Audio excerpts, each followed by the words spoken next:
নবী গো আমার রসুল গো আমার নবী গো আমার রসুল গো আমার রোজ হাসরের কঠিন দিনে কাঁদবে সেদিন তোমায় বিনে সেই দিনটি দয়ার নবী করিবেন ধার নবী গো আমার রসুল গো আমার নবী গো আমার রসুল গো আমার। কিন্তু হতভাগা মানুষ আমরা আল্লাহকে মানি না। বলবেন যে না মৌলানা আল্লাহকে তো দারুণ মানি। আমরা কেমন মানি জানেন? একটা লোক ছিল, একটা লোক সে রুটি খাচ্ছিল, এই চিল বেটা ছো মেরে একটা রুটি নিয়ে গেছে। চিল মানে চিলা পাখি, বাঁশ পাখি, চিলা নিয়ে গেছে। লোকটা এত নাসুর বান্দা চিলের পিছনে দৌড়ায়। লোকটা চিন্তা করে, চিলটা চিন্তা করে রে দুনিয়ায় এত মানুষের আমি খাবার খাইছি কিন্তু এর মতো নাসর বান্দা তো দেখি নাই।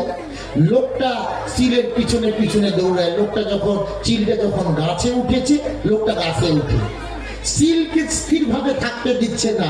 চিল যখন বাঁশ বাগানে, লোকটা বাসে চড়ে। চিল কয়ে সাংঘাতিক মানুষ। চিল সারাদিন ঘুরে ঘুরতে ঘুরতে বিকেল হয়েছে, চিলের মাথায় বুদ্ধি দিল আমার আল্লাহ।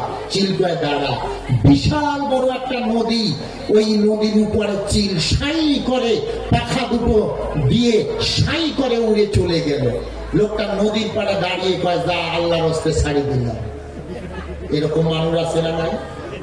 দেখবেন ওর বাড়িতে যেটা ছাগল মরি যায়, গরু জেলা মরি যায়, কয়টা আল্লাহর হস্তে দিলেন। আগত চান ও বেটা দিবে না। এই কথা বাস্তব, ও আগে দিবে না, কিন্তু যখন মরো মরো ভাব ওইটা সেলা বসে যে আল্লাহর হস্তে দিবে। দুনিয়ার মধ্যে যার সন্তান 4টা 5টা, দেখবেন যেই সন্তানটা বাংলা পড়তে পারে না ওই সন্তানটা মাদ্রাসা দেয়।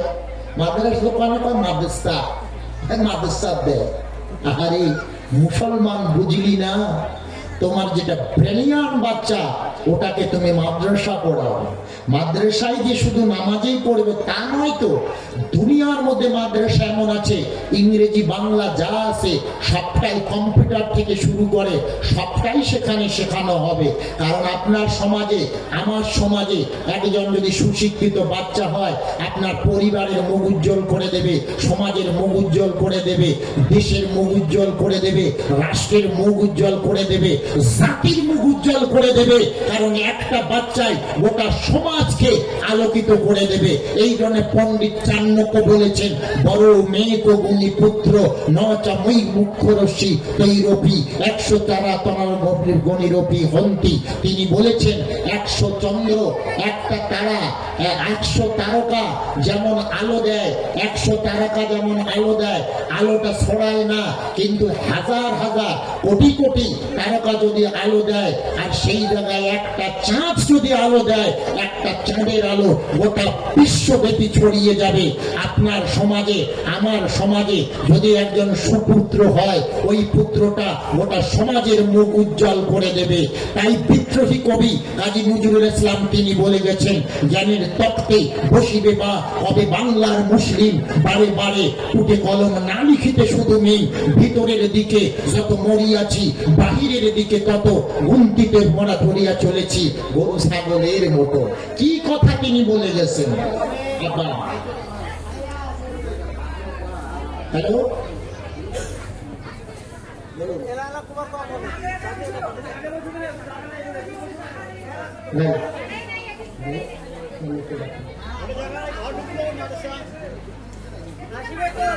আপনার লোককে পাঠাবেন, যে কোনো মোবাইলকে পাঠাবেন, মুসলিমের বিষয়টা আমি একটু থাকতে দেবো।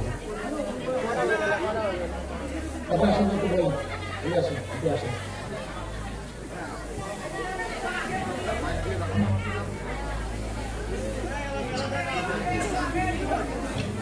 আপনাদের না আমার শোনার জন্য মৌলানা হাফেজ ও কারি ইব্রাহিম সাহেব আপনাকে মঞ্চে ডাকা হচ্ছে। মৌলানা হাফেজ ও কারি ইব্রাহিম সাহেব আপনাকে মঞ্চে ডাকা হচ্ছে। আমাদের যে বক্তা এখন বক্তব্য রাখছেন উনি আর সময় দিতে পারছেন না, তার কারণে আপনাকে অতি সত্বর মঞ্চে আসার জন্য অনুরোধ করা হচ্ছে। ইব্রাহিম সাহেব, আপনাকে অতি সত্বর মঞ্চে আসার জন্য অনুরোধ করা হচ্ছে। সুবহানাল্লাহ ওয়ালহামদুলিল্লাহ